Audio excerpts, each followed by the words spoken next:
In Ecuador, the 10th consecutive day of protests in the framework of a national strike continues amidst heavy police repression, more raids, and armed attacks on peaceful demonstrators. In Argentina, social, trade union, and political movements marched to demand the fulfillment of the precautionary measures in favor of Milagro Sala. And in Afghanistan, a powerful earthquake hit a remote border region, killing at least 1,000 people. The toll is expected to rise as rescuers dig through collapsed buildings.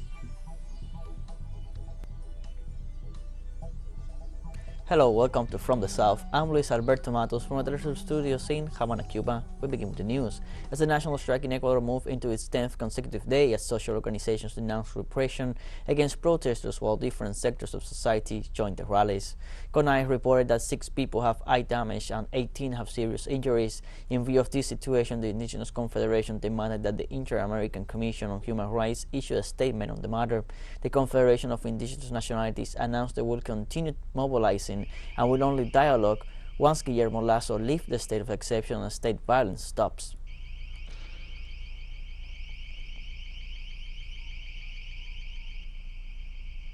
On Tuesday, the Salvadoran Congress approved another extension of the state of emergency to continue the fight against criminal gangs. Security Minister Gustavo Villatoro said there was still work to be done as he presented the request to extend the state of emergency for another 30 days. Villatoro assured that the detention of thousands of gang members reduced homicide rates, extortion, possession of weapons, and drugs. Human rights organizations have denounced repeated violations, including arbitrary detentions and violations of due process, and have called on President Bukele to put an end to the emergency regime and reverse reforms to the penal code approved by Congress.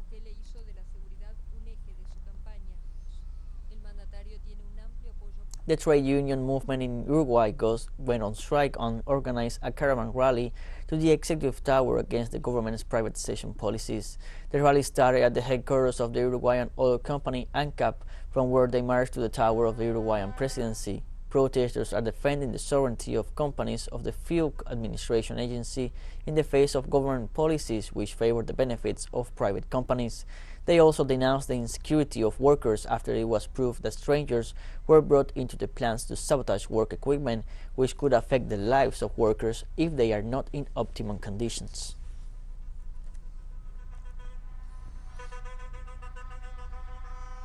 On Tuesday in Guatemala's capital, anti-riot forces repressed students from San Carlos de Guatemala University.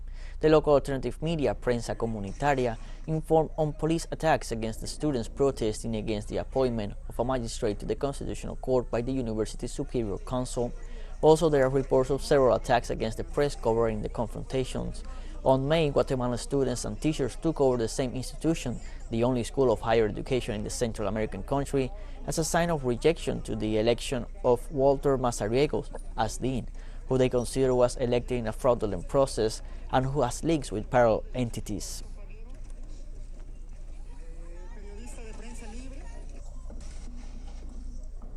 In Argentina, social, trade union, and political movements denounced the pressures of the governor of Jujuy, who seeks to impose the return to prison of the indigenous leader Milagro Sala.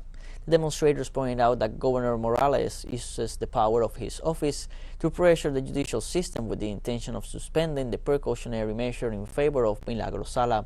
In this sense, the union and social organizations marched to the headquarters of the Ministry of Justice to demand that the competent authorities pronounce themselves on the fulfillment of the precautionary measure.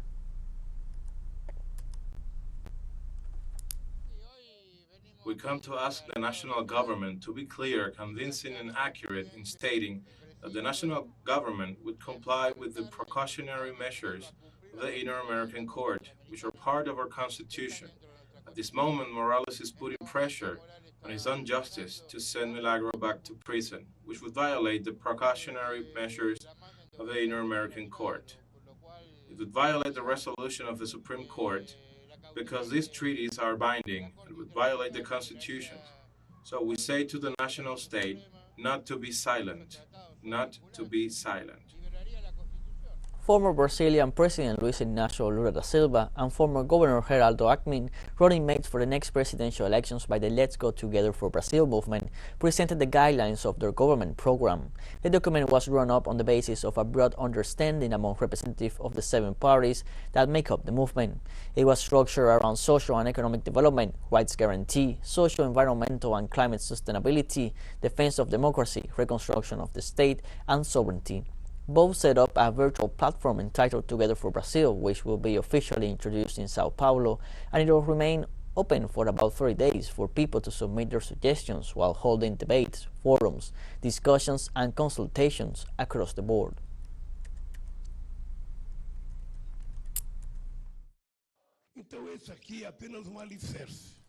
This is just a base. We're going to have to build the house over time, listening to the people through the platform. But the most important thing is to carry out the policy we want if we win the election. We are now taking a short break. Join us again after this.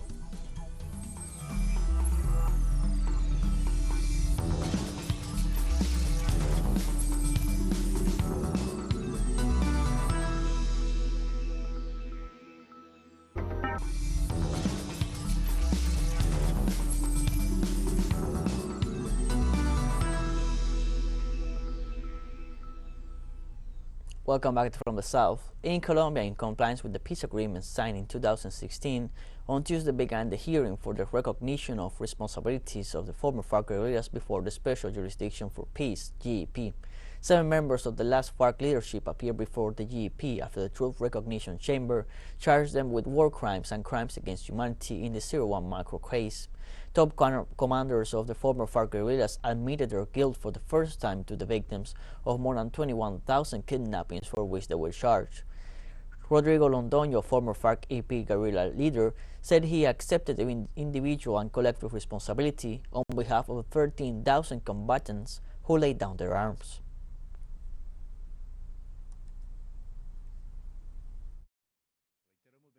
I repeat that we have come here as the last secretariat of the disappeared FARC-EP, and as Rodrigo Londoño Echeverri, in my role as the last commander, to assume our individual and collective responsibility for one of the most abominable crimes committed by our organization, the result of a policy that led to crimes against humanity and war crimes, as well as acts and conducts qualified and determined by the court as going against the values and principles that proclaimed and inspired our struggle. The U.S. Supreme Court rejected on Tuesday an appeal by Germany's Bayer Group-owned Monsanto and upheld a ruling that ordered to pay $25 million to a retiree who blamed his cancer on the company's Roundup herbicide, which he used on his property for 25 years. Edwin Hardeman, who was diagnosed with Hodgkin's lymphoma in 2015, was one of the first to sue Monsanto, which insists that no studies have concluded that Roundup and glyphosate are dangerous. The decision could carry serious consequences for the group, the subject of more than 30,000 similar complaints. Bayer, which bought Monsanto in 2018, said it is fully prepared to face the legal risk associated with possible future complaints in the United States, with reserves of an additional $4.5 billion to face further legal proceedings.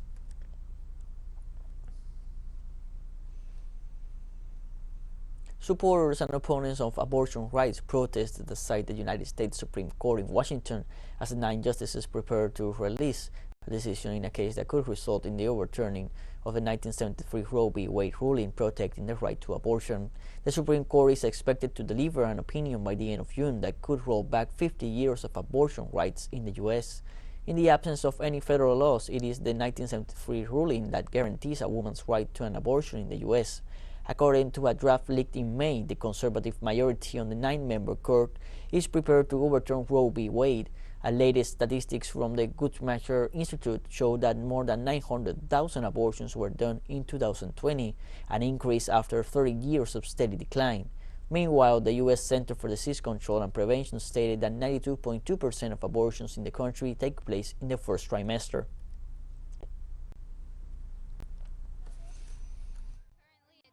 Like the U.S. is headed headed in a good direction. The government seeks to control our bodies. They seek to control us and stop us from living free lives full of choice, where we get to decide the outcome and the fate of our lives. And we do not agree with that. We are very against that, and we'll fight for everybody's rights to make sure that this country doesn't fall into fascism.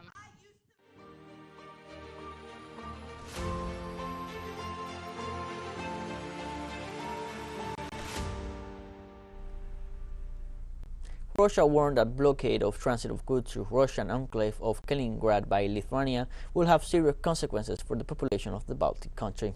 The Russian Foreign Ministry summoned the EU ambassador to Moscow, Marcus Ederer, who pointed out that Lithuania is not taking unilateral steps, it is implementing bloc sanctions. For his part, Kaliningrad Governor Anton Alikhonova warned that Moscow could take steps that would be extremely painful for Lithuania. Russian Foreign Ministry spokeswoman Maria Zakharova announced that Lithuania's decision will have consequences. Meanwhile, experts assure that sanctions do not work with Russia and could provoke a very dangerous confrontation.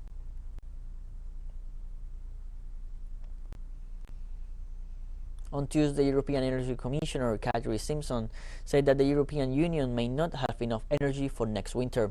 She noted that the EU introduced new rules requiring its gas storage facility to be 80% full by November 1st and 90% full for subsequent years. According to Simpson, the filling of reserves with blue fuel is proceeding steadily despite high prices, and stressed that storages are over 50% full, some 6 percentage points higher than a year ago. The European Commission earlier proposed a special plan for the bloc to gradually reduce its dependence on Russian energy supplies. The plan calls for a shift to alternative suppliers, a higher share of renewables, and a savings scheme.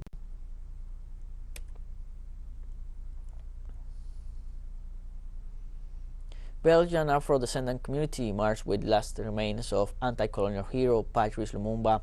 100 people marched alongside the last remains, a golden tooth of former Congolese Prime Minister Patrice Lumumba.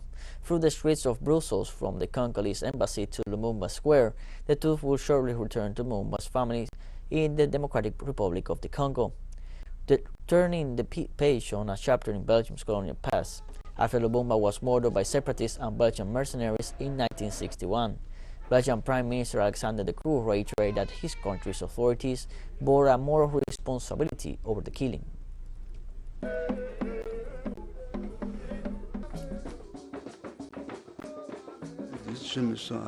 I feel at ease. I feel satisfied with the long journey that we have begun. But this journey is not over. We will take a rest to bounce back, to go further with this thought and with this dream. And we have more news coming up after a final short break, so don't go away.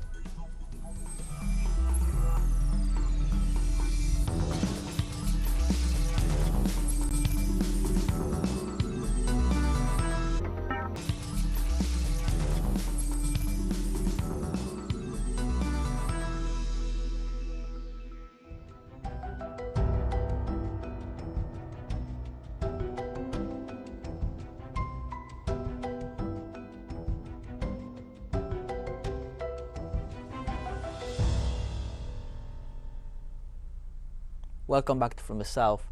A powerful earthquake has killed at least 1,000 people and left hundreds more injured in Afghanistan. Pakistan's meteorological department recorded the quake near the Pakistani border, about 44 kilometers southwest of Khost, and with a 5.9 magnitude. Many of the victims died in their homes as the quake struck in the middle of the night, while many were asleep. The seism destroyed homes and knocked out communications, resulting in a near-total blackout. Authorities stated the death toll will continue to rise throughout the day as rescue teams arrive in the mountainous area around the quake's epicenter.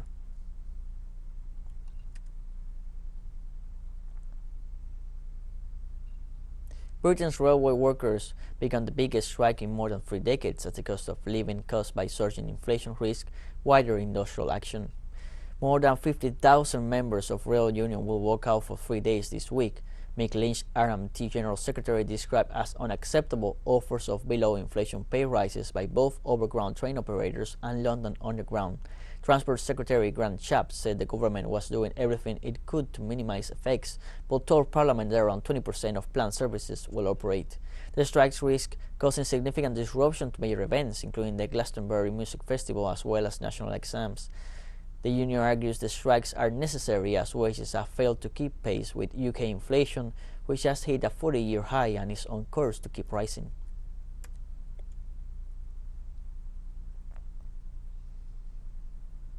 In Belgium, citizens took to the streets of the capital Brussels to protest at the rising cost of living.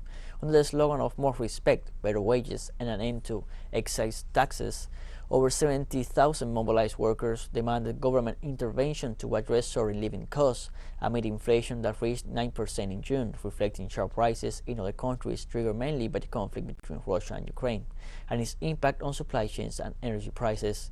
To try to contain inflation, the government has extended the reduction in sales tax on gas, fuel, and electricity until the end of the year.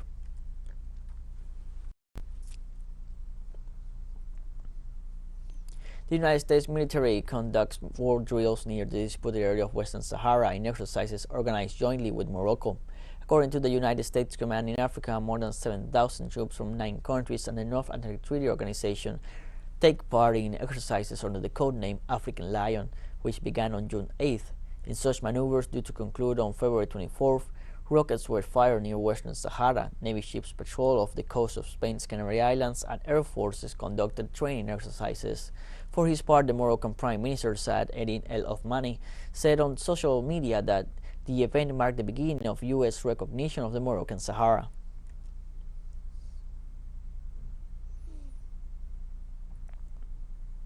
The United Nations revealed Tuesday that nearly 80% of the people in Gaza rely on humanitarian assistance. The information was released just on the 15th anniversary of the Israeli blockade of the Palestinian territory.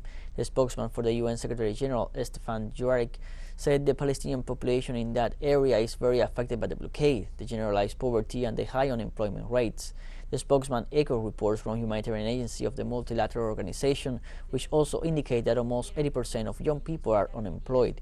Dujarric lamented that out of a population that exceeds 2 million inhabitants in Gaza, more than half live in poverty and without necessary resources to cover the basic needs.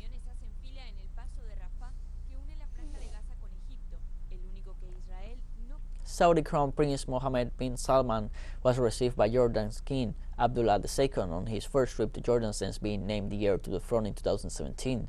The Crown Prince arrived at Queen Alia International Airport on the southern outskirts of capital Amman. Previously, he visited Egypt, where he met with President Abdel Fattah al-Sisi to discuss regional and wider international political affairs. Several agreements were drafted during the Crown Prince's tour, notably in the energy sector. Prince Mohammed is expected to travel to Turkey on Wednesday.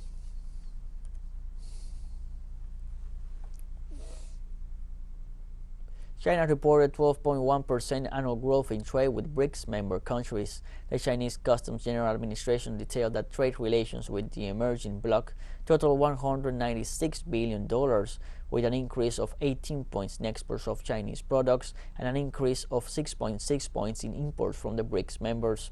Likewise, the authorities of the Asian giant reported that during 2021, the trade volume exceeded $490 billion, a figure higher than obtained during 2020. Meanwhile, Beijing announced that it will host the next summit of the heads of state, members of the group of emerging countries, on June 23rd and 24th.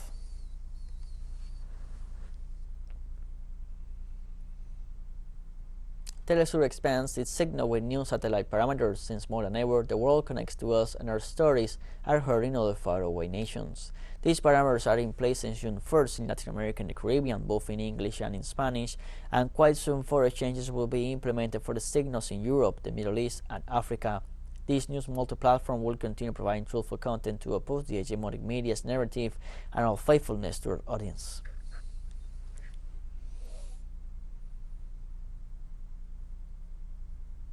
And like this, we have come to the end of this news brief. Remember, you can find these and many other stories on our website at telesurenglish.net. You can also join us on social media, Facebook, Twitter, Instagram, and Telegram. For TeleSUR English, I'm Luis Alberto Matos. Thank you for watching.